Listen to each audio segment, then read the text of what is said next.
I'm Dr. Maria Bachman, Professor of English and Chapter President. While the chapter officers are disappointed that we are not able to hold the ceremony in person to welcome you into the Society, we hope that this virtual ceremony will enable you to share this occasion and celebrate the love of learning with your family and friends near and far. And though this virtual format may be a break from tradition, our purpose here has not changed, which is to recognize your tremendous academic achievements and to show our appreciation to some of our outstanding faculty and staff who have helped you along the way.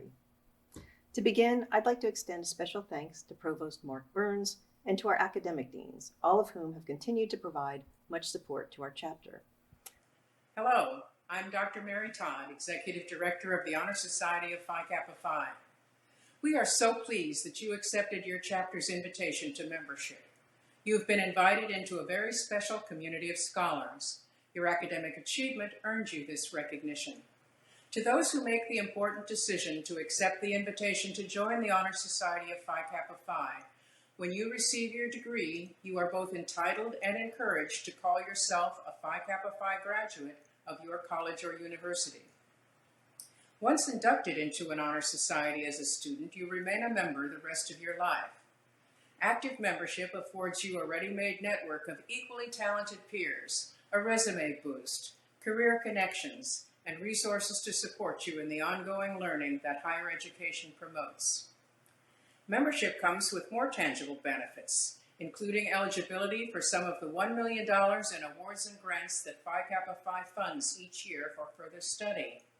Our motto, "Let the love of learning rule," is a commitment to the lifelong learning that is at the heart of this organization. The mission of Phi Kappa Phi is to recognize and promote academic excellence in all fields of higher education and to engage the community of scholars in service to others.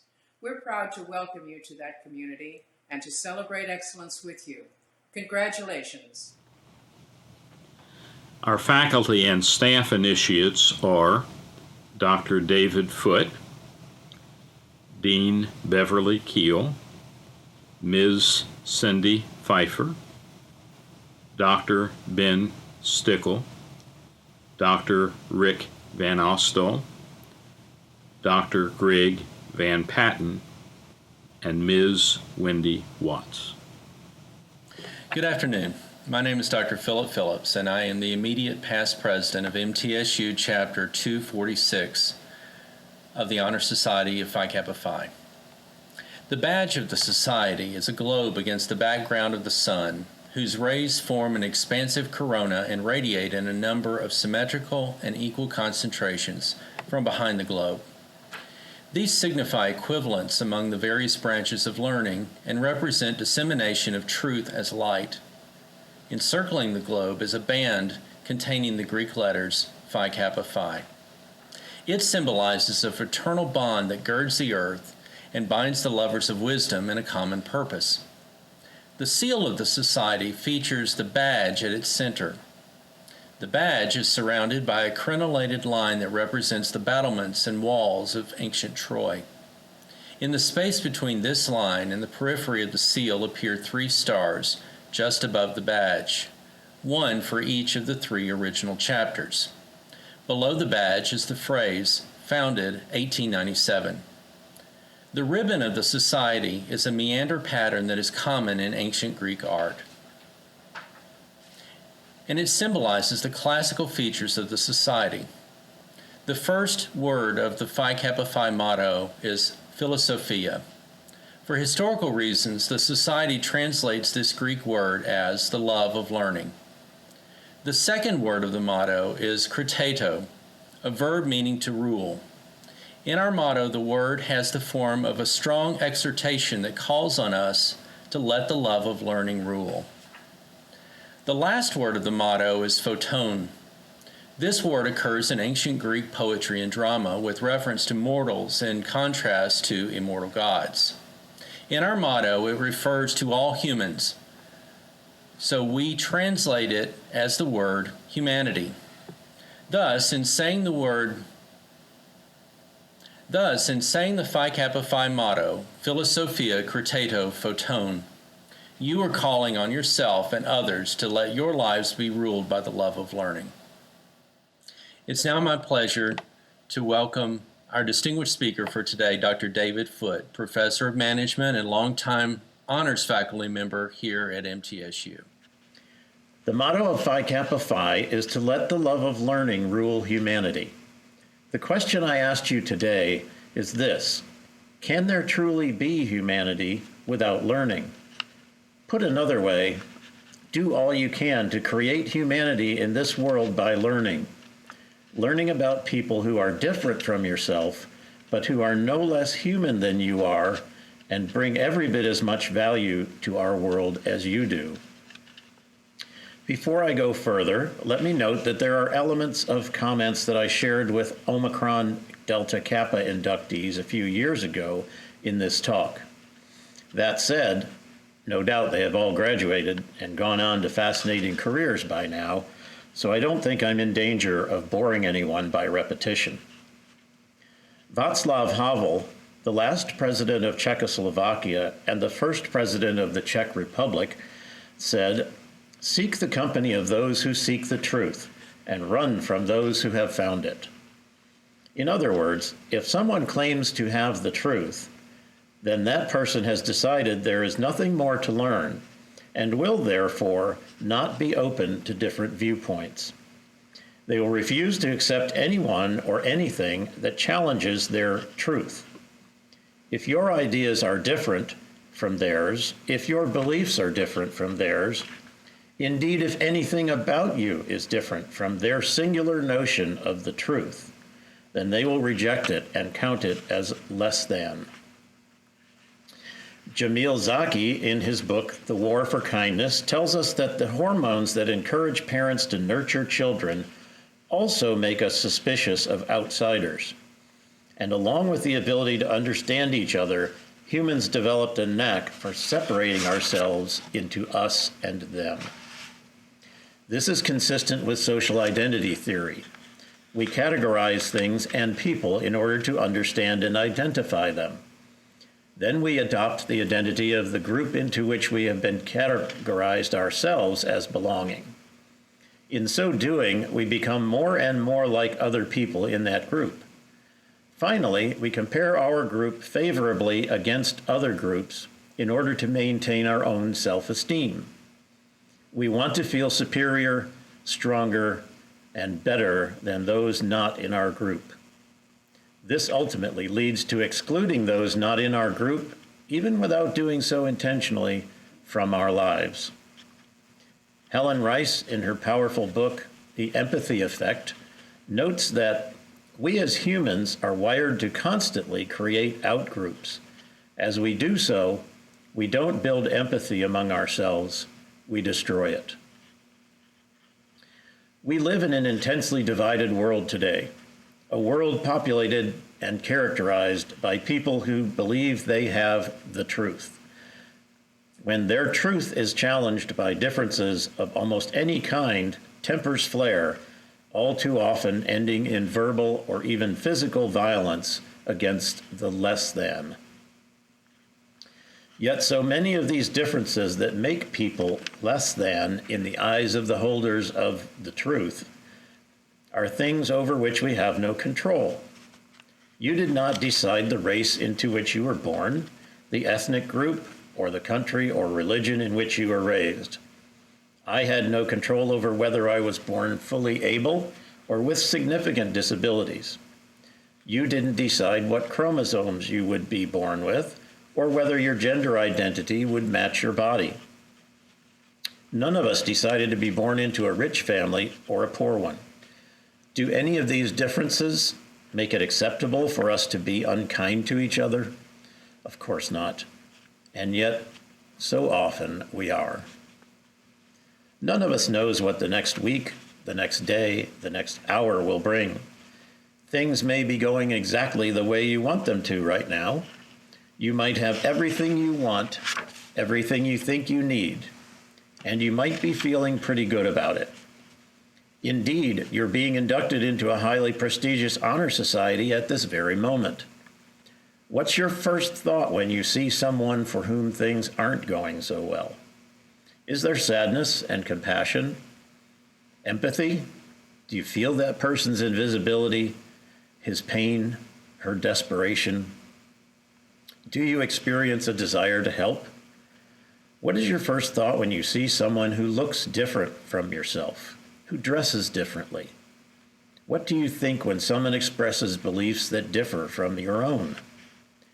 Is there the alarming realization that the person you're looking at could just as well be you, were it not for the collective set of circumstances of your life? With a few simple changes in the events leading up to today, you or I could very well be that less than. How would it feel to be less than? To be invisible, unnoticed, untouched, utterly ignored, or worse, derided for who you are, violently attacked for things over which you had no control or for the things you hold most dear in life. How would it feel to be someone else's less than? Whenever I get to thinking I'm pretty special, I'm reminded that some time ago the scientists working on mapping the human genome, all the genetic elements that make us who we are and what we are, announced some very humbling revelations. These things are well worth thinking about for all of us. First, of all the genetic elements that make us human as opposed to some other species, those that account for any differences you can think of in terms of race, sex, sight, height, eye color, or anything else arise from just 0.1%. The other 99.9% of our genetic makeup is exactly the same. What more profound statement could there be that our differences aren't really so important and most certainly don't justify us being unkind to each other, much less defining other human beings as somehow less than? The second and perhaps more humbling wake-up call from these scientists was that 50% of our genetic makeup is exactly the same as yeast. That's right, yeast. 50% of what makes you who and what you are is exactly the same as yeast. Let that one sink in for a few minutes. Rap artist J Balvin notes that when you view yourself as a student and not as somebody who's bigger, there is still learning that can be done every day, and that keeps you open-minded and ready to learn about life and love. In other words, when you see yourself as still striving and not as someone who knows the truth, then you are still open to learning, and that openness enables you to keep learning about and loving other people. Indeed, it is learning about other people and their differences that makes loving them possible. Conversely, if you see yourself as someone who has arrived, then you will close yourself off from learning, and as a result, from loving other people. The way to accomplish this is to look for and identify the similarities between ourselves and the people we've categorized as somehow different from ourselves. This enables us to build connections and empathy. In a very real way, the interpersonal connection that comes about as we identify those similarities transforms those who were once less than into human beings who are every bit as human as we are. No longer less than, they are now like us. Returning to Helen Rice's The Empathy Effect, only when we can deem all human beings worthy of respect and empathy, overcoming our natural inclinations to place them in outgroups, will civilizations realize peaceful coexistence. To paraphrase Benjamin Franklin, the shame is not in being ignorant of other people. It is in being unwilling to learn about them. But I warn you, sometimes you won't like the learning, because the more you learn about people who are different from yourself, the more you learn about yourself that you wish was different. And here I'm referring to attitudes you didn't recognize you were displaying, points of view you didn't realize you had, judgments you didn't know you were making. You're learning things about yourself that you might wish weren't the case, and that can be painful. Winston Churchill once said, "I am always ready to learn, although I do not always like being taught." You may not like being taught some of these things about yourself, but you should always be ready to learn. My challenge to you today is to aggressively avoid being someone who already has the truth. Make it a practice to learn about people in your outgroups. Consider the less thans in your life and ask yourself how it feels to be those people. Refuse to close yourself off from learning about and loving other people who are every bit as human and worthy of respect and empathy as you are. Use empathy to foster interaction with people who are different from yourself. And remember that 99.9% of the two of you is exactly the same. And as you learn things about yourself that are unpleasant, give yourself some empathy too. Learning is not just about gathering information or even knowing how to manipulate or apply it. Learning is that aha moment when information becomes understanding. Leonardo da Vinci said, "The noblest pleasure is the joy of understanding." May you continually experience that joy as you let the love of learning rule and expand humanity in your life. The bylaws of the MTSU chapter of Phi Kappa Phi specify certain conditions to be observed in electing persons to membership. These conditions are summarized as follows. Seniors shall be in the upper 10% of their class in each college. Juniors are drawn from the upper 7.5% of their class. Graduate and professional students who have completed 1 full year of study and are in the upper 10% of all candidates for graduate and professional degrees are also eligible for membership. Faculty, administrators, professional staff, and alumni who have achieved scholarly distinction also qualify for membership. As initiates, you receive a certificate of membership as well as an emblem in the form of a pen.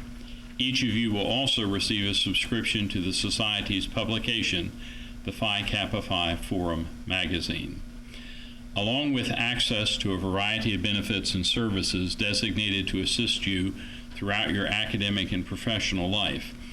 And as a Society member, you will be eligible to compete for numerous scholarships and awards valued at $1 million each year.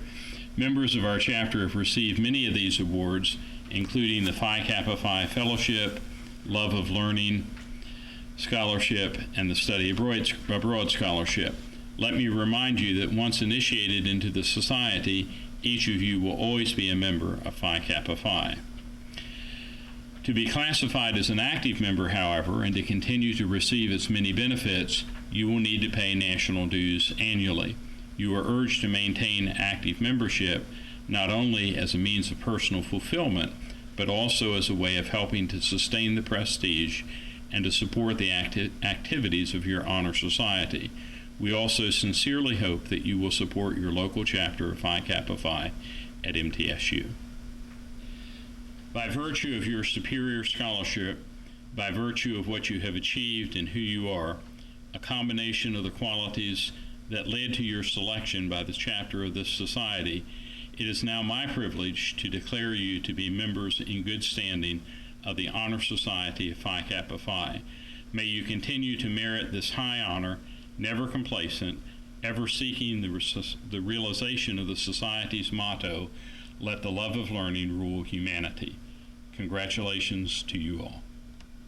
Initiates from the College of Basic and Applied Sciences are Ivy Adams, Zakiah Bell, Allison Blanton, Anwar T. Butterfield, Sydney Marie Saleda, Breeza Marie Reyes Dedicatoria, Yassine Janab, Alexis Yankee, Alexander Larrabee, Zach Miller, Blake Anthony Mills, Isaiah Osborne, Cap Paul, Brooklyn Pickle, Logan Sabata, Zachary Stanton, Jake Randall Tumbleson, and Cyrus Wadia.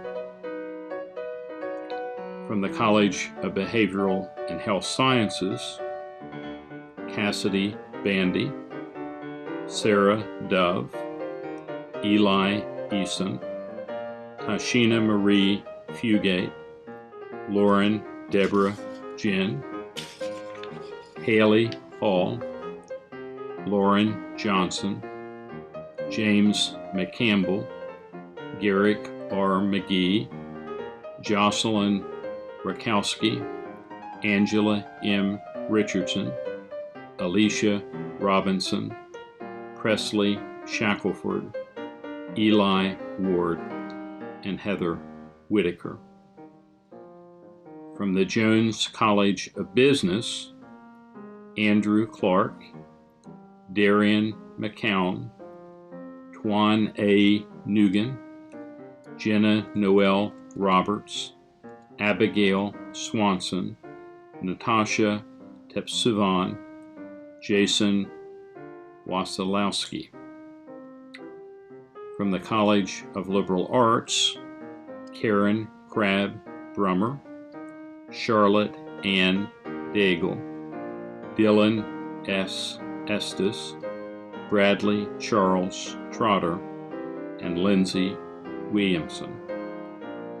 From the College of Media and Entertainment, Helen Grace Daniel, Jesse Griffin, Emily O'Neill, Sarah Elizabeth Oppman, Brenna Smith, Dave Stripling, and Seth Tackett.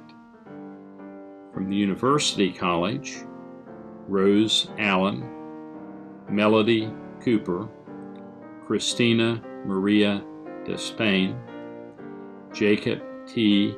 Elmore, Thomas W.